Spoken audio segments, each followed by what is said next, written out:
žiūrėkit, bet jūs išskridote be jo su vaikais į Libaną, aš taip supratau. Taip, bet aš dar vaikų gyvenu su manim, kai jinai man davė. Aš kad nepaėmiau iš jos, nebuvo taip. Taip, jūs išskridote, bet daugiau nebetvežėte vaikų Evai. Vaikai nebegrįžo?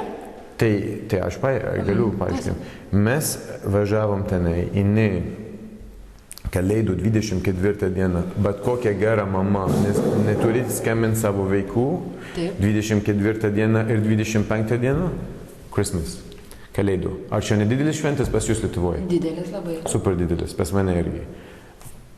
Kodėl neskambinu savo vaikų? Kas yra svarbiau, jeigu savo vaikų, jeigu aš nesuprantu. Aš paaiškinkit man. Taip, jinai nepaskambino jums per Kalėdas. Ne man, aš ir vaikams. Vaikų. Bet žiūrėkit, bet vis tiek, nuo to laiko, kai jūs išvažiavote, kad ir leidžiant Evą, ar ne per prievartą su vaikais, nuo to laiko vaikai savo mamos nematė, ar ne? Taip, nes kodėl jinai nevažiuoja pas jų? Tai vaikų šiandien eina kalba apie, aš galiu jums duoti įrašas, aš su dukra bendraujantis, ar jinai nori, važiuojam kartu į Libaną, trysą, su jūsų kameraman.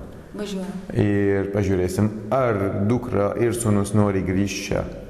Nenori jūs norit pasakyti? Kodėl? Nežinau, paklausyk, gal ten linksmiau? Jūs sakote, kad Eva neatvažiuoja į Libaną, o jeigu jinai važiuotų į Libaną, jūs leistumėte susitikti su vaikais? Kas jos draudžia?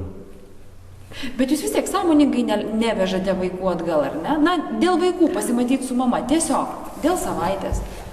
Aš tik noriu suprasti motyvą. Vaikų nėra žaidimas. Čia nėra sabaka arba šuniukas, arba aš nežinau, kokią dar kalbą jūs norit, kad aš pasakyčiau. Vaikai yra labai rimtas reikalas. Yra labai lengva pagaminti. 9 mėnesių ir jau yra vaikas. O sunkus kelias yra dar toliau.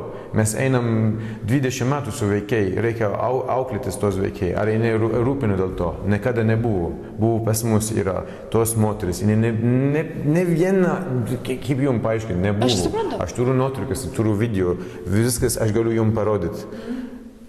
Ar čia yra gera mama? Žiūrėkit, Nadžibai, tai yra savotiška bausmė jai iš jūsų pusės. Ne, kodėl aš jos nebaudžiu? Aš tik tai žiūriu vaikų interesas. Kur yra geresnės sąlygas vaikams, tai aš ten ir padarysiu. Kodėl aš turiu prikočiainį? Kaip jūs paaiškinate savo vaikams, kad mamos nėra 9 mėnesių? Iš tikrųjų, neklausinėjau apie jos iš vis. Aš leidžiu, tegul nevažiuoja, bet kadangi jinai man sakė vieną kartą, aš noriu važiuoti tenai į Libaną su savo draugas, šitas ar kitas, tai aš sakau, be šansas. Taip, jinai paprašė, kad negali. O žinote, kas jūsų žmonos draugas? Žinot? Ar aš žinau? Turbūt žinau. Kas jis toks? Nelabai noriu sakyti. Aš jau iš patirtis žinau, kas jinai tokia. Jau viskas yra aišku, kas jinai tokia. Bet, Nadžibai, viskas, meilė baigėsi? Tai jinai dar skelbė, važiavo į Monako, važiavo į Nice, į Prancūziją, į Côte d'Ivoire gal, aš nežinau kur, Dramblys krantas. Dramblio krantas, taip. Ir nesvarbu. Ar jinai negalėjo pirkti bilietis ir važiuoti pas savo vaikų? Ar kas jos draudžia? Tai aš čia Lietuvoje. Tikrai seneliai priimtų, neišmestų jos ir taip toliau, ar ne? Aš tik klausiu. Tai ne, tai aš kaip supras jos išmestų? Ne, jeigu jinai važiuotų... Jinai pati nenori ten važiuoti, jinai save žiūri. Jinai save žiūri, save nori aprūpintis, daugiau jeigu žiūrit savo vaikų.